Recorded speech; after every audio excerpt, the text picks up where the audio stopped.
आज मैं आपको एक ऐसे पावरफुल लोग के बारे में बताने जा रहा हूँ जो आपकी पूरी जिंदगी और आपकी सोच को चेंज करके रख देगा। लेकिन उससे पहले एक सिंपल सा क्वेश्चन, क्या आप जानते हैं किस तरह कुछ लोग अपनी बातों से लोगों के दिमाग और उनकी सोच को मैनिपुलेट करके रख देते हैं। इस वीडियो में हम जानेंगे द 48 लॉ पावर बुक के लॉ 2 को, never put too much trust in friends. इस लॉ का सिंपल सा मतलब है आपको अपने दोस्तों पर कभी भी हद से ज़्यादा भरोसा नहीं करना चाहिए। चलिए आप ही बताइए, आपका सबसे बड़ा दुश्मन कौन है, आपके दोस्त या फिर आपका दुश्मन जिसके बारे में आपको पहले से ही पता है।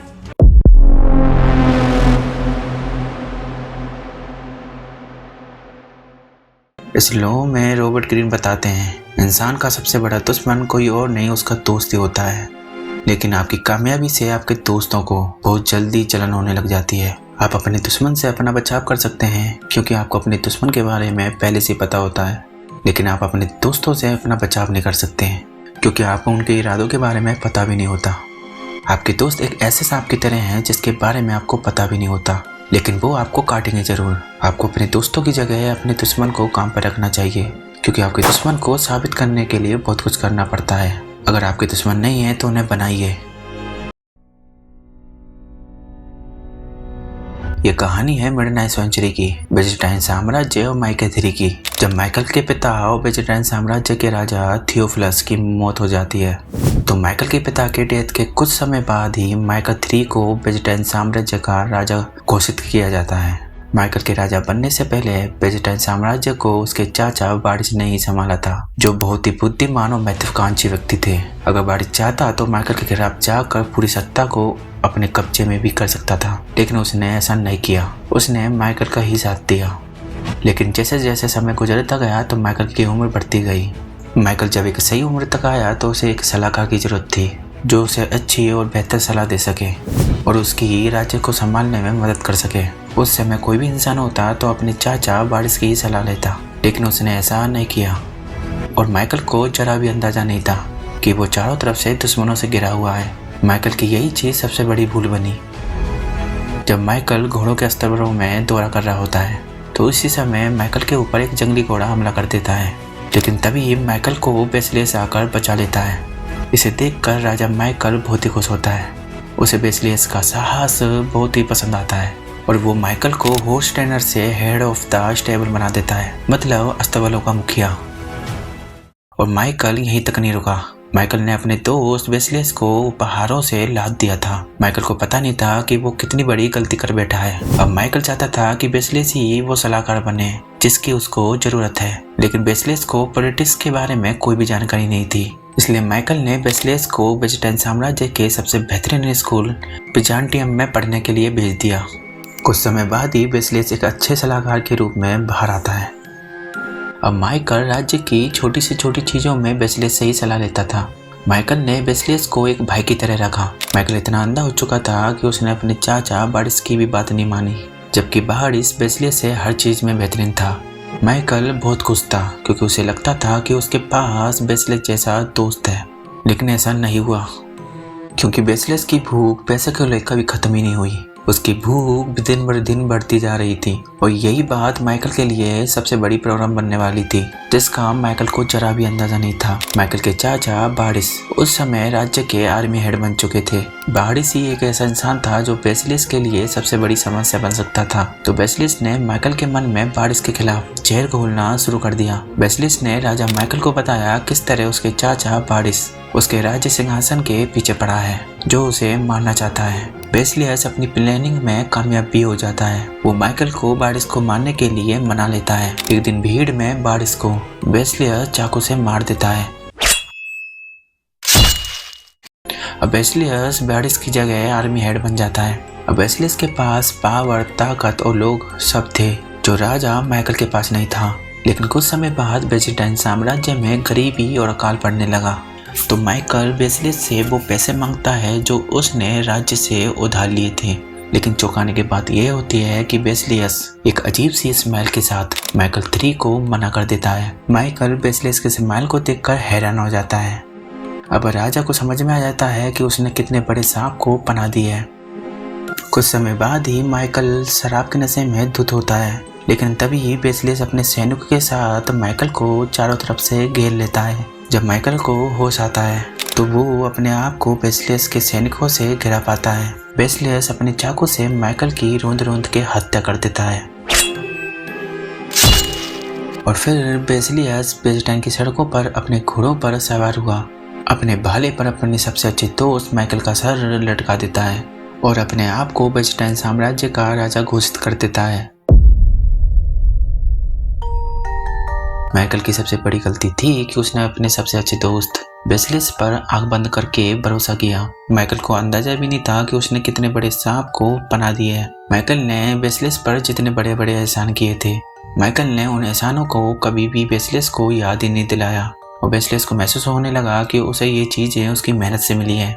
माइकल को जरा भी अंदाजा नहीं था कि उसका सबसे अच्छा दोस्त ही उसका सर उसके धड़ से अलग करेगा। माइकल को एहसास होने लगा दोस्ती और प्यार लोगों को अंधा कर देती है। हाई डायनेस्टी की फॉल के बाद चाइनीज साम्राज्य में अजीब सी परिस्थितियां उत्पन्न होने लगी। एक के बाद एक हिंसक और खूनी तख्ता पलट का पैटर्न चलता रहा। यह पैटर्न ऐसा था कि वहां कोई भी राजा बनता उसे वहां के जनरल आपस में साजिश करके मार देते थे और आपस में सलाह करके कुछ समय बाद ही एक नया राजा घोषित किया जाता था।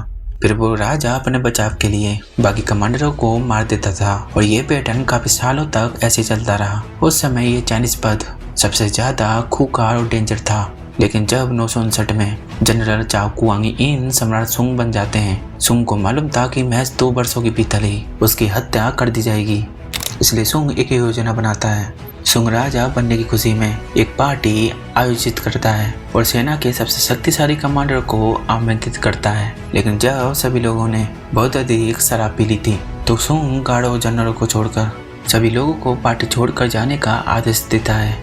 इसे देखकर सभी जनरल को ऐसा लगता है कि उनकी शराब में जहर मिलाया गया है, अब उन्हें मार दिया जाएगा। इसके बजाय राजा सुंग खड़े होकर बोलते हैं, जिसे सुनकर सभी जनरल चौंक जाते हैं। सुंग कहते हैं कि पूरा दिन ही डर से बीता है और मैं भी इस बात के लिए दुखी हूँ, लेकिन आप में से कौन है जो इस सिंहासन पर बैठने का सपना देख रहा है। उस समय सभी जनरल शराब के नशे में धुत होते हैं और अपनी वफादारी को साबित करने के लिए बोल देते हैं कि हम सभी साथ हैं। लेकिन सुंग के दिमाग में कुछ और ही चल रहा होता है। सुंग बोलते हैं, आप अपने पद को छोड़ दीजिए और मैं आपको सब कुछ दूंगा जिससे आपका पूरा जीवन शानदार गुजरेगा।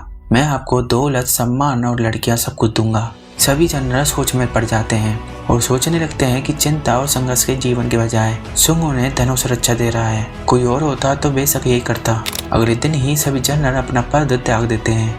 एक झटके में सुंग ने एक भेड़िए के झुंड को अपना गुलाम बना लिया था। एक ऐसा गुलाम जो मात्र एक कुत्ते के समान रह गया था, जिनको कभी भी चुप करा दिया जा सकता है। अब कुछ समय बाद साउथर्न डायनेस्टी के किंग लियू अपने आप को चाइनीज किंग सुंग के सामने सरेंडर कर देते हैं। किंग सुंग लियू को अपने राज्य में बुलाता है और उन्हें पीने के लिए वाइन ऑफर करता है। उस समय शराब में जहर डालकर मारने की प्रथा बहुत ज्यादा फेमस थी और किंग लियू को लगने लगता है कि किंग सुंग ने वाइन में जहर मिला दिया है और किंग लियू डर जाता है और वो किंग सुंग से कहता है कि किंग सुंग प्लीज मुझे छोड़ दीजिए, मुझे पता है कि मेरे जुल्म माफ करने के योग्य नहीं है, कृपया मुझे माफ कर दीजिए। लेकिन तभी राजा सुंग लियू के हाथ से वाइन के गिलास को लेकर पी जाता है, क्योंकि उस शराब में जहर था ही नहीं। उस समय से ही लियू किंग सुंग का सबसे वफादार और खास लोगों में से एक बन जाता है। कुछ समय बाद चाइना में छोटे छोटे राज्य हुआ करते थे जो कि किंग सुंग के खिलाफ साजिश का काम किया करते थे और उन छोटे छोटे राज्यों में से एक राजा था कियांग सुंग, जो कि किंग सुंग के खिलाफ साजिश कर रहा था। लेकिन जब यह बात किंग सुंग के कानों में पहुंची और तभी राजा ने अपने मंत्रियों को आदेश दिया कि किंग कियांग सुंग को अपने राज्य में बुलाएं। सभी लोगों को लग रहा था कि राजा सुंग कियांग सुंग को सजा देगा, लेकिन ऐसा नहीं हुआ। बल्कि जब कियांग सुंग राज्य में आता है तो किंग सुंग उसे बंदी बनाने के बजाय उसका सम्मान के साथ प्रवेश करवाता है। लेकिन जब कियांग सुंग जाता है तो उसके हाथों में किंग सुंग एक बॉक्स पकड़ा देता है और उससे बोलता है कि इसे रास्ते में खोलना। जब कियांग सुंग जाते समय उस बॉक्स को खोलता है तो उसमें से एक पर्ची निकलती है जिसमें लिखा होता है कि मुझे तुम्हारी साजिश के बारे में सब कुछ पता है। तभी से कियांग सुंग किंग सुंग का सबसे वफादार और खास लोगों में से एक बन जाता है।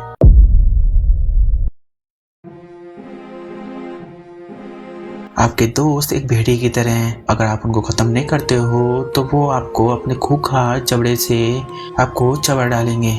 किंग सुंग ने ऐसा ही किया। किंग सुंग ने अपनी सभी कमांडरों को अपना गुलाम बना लिया था, जिनकी गर्दन किंग सुंग जब चाहे तोड़ सकता है, और अपने सभी दुश्मनों को अपना खास बना लिया था। इस बुक के ऑथर बताते हैं कि आपके दोस्तों को आपसे बहुत जल्दी जलन होने लगती है, लेकिन ये आपको पता नहीं होता। अगर आप अपने दोस्तों पर अंधविश्वास करते हो तो आपकी हालत भी बिल्कुल किंग माइकल जैसी ही होगी। आपकी दोस्त ही आपकी गर्दन को अपने हाथों से कलम कर देंगे। अगर आप अपने दोस्तों को काम पर रखना चाहते हो तो उन्हें अपने एहसानों का समय समय पर याद दिलाया कीजिए, जिससे आपके मित्र आपके एहसानों को कभी ना भूलें, जिससे उन्हें यह कभी महसूस ना हो कि उन्हें ये सारी चीज़ें उनकी काबिलियत से उन्हें मिली हैं। लेकिन फिर भी आपको अपने दोस्तों की बजाय अपने दुश्मनों को काम पे रखना चाहिए, क्योंकि आपके दुश्मन को अपने आप को साबित करने के लिए बहुत कुछ करना पड़ता है। और आपको इस बात पर ध्यान देना चाहिए कि आपको नुकसान पहुंचाने वाले आपके आसपास के लोग होते हैं, जिन पर आप शक भी ना करें, लेकिन वो आपको नुकसान पहुंचाने से पहले एक भी बार नहीं सोचेंगे। आपको हमेशा एक ऐसे इंसान को चुनना चाहिए जिसके आपके लिए अपने आप को साबित करना पड़े, इससे वो आपका गुलाम बनकर रहेगा। एक ऐसा गुलाम जो आपके लिए अपनी जान तक भी दे दे। आपको अपने दुश्मन का फायदा उठाने के लिए कभी भी तलवार को धार की तरफ से ना पकड़ें, वरना आपका हाथ कट जाएगा। इसकी बजाय तलवार को आप नीचे की तरफ से पकड़िए, ताकि आप समय आने पर अपने दुश्मन का सर कलम कर सकें। एक समझदार व्यक्ति अपने दुश्मनों से ही लाभ उठाता है, जबकि एक मूर्ख इंसान अपने मित्रों से हानि उठाता है। ये दुनिया एक खूंखार भेड़िए की तरह है, अगर आप उन्हें नहीं कुचलते हो तो वो आपको अपने जबड़े में चबा कर मार देंगे। इसलिए आपको किंग सुंग की तरह अपने दुश्मनों का लाभ उठाना चाहिए, ना कि माइकल 3 की तरह अपने दोस्तों पर अंधविश्वास करना चाहिए। अगर आप ऐसा करते हो तो आपका दोस्त ही आपकी मौत का कारण बनेगा।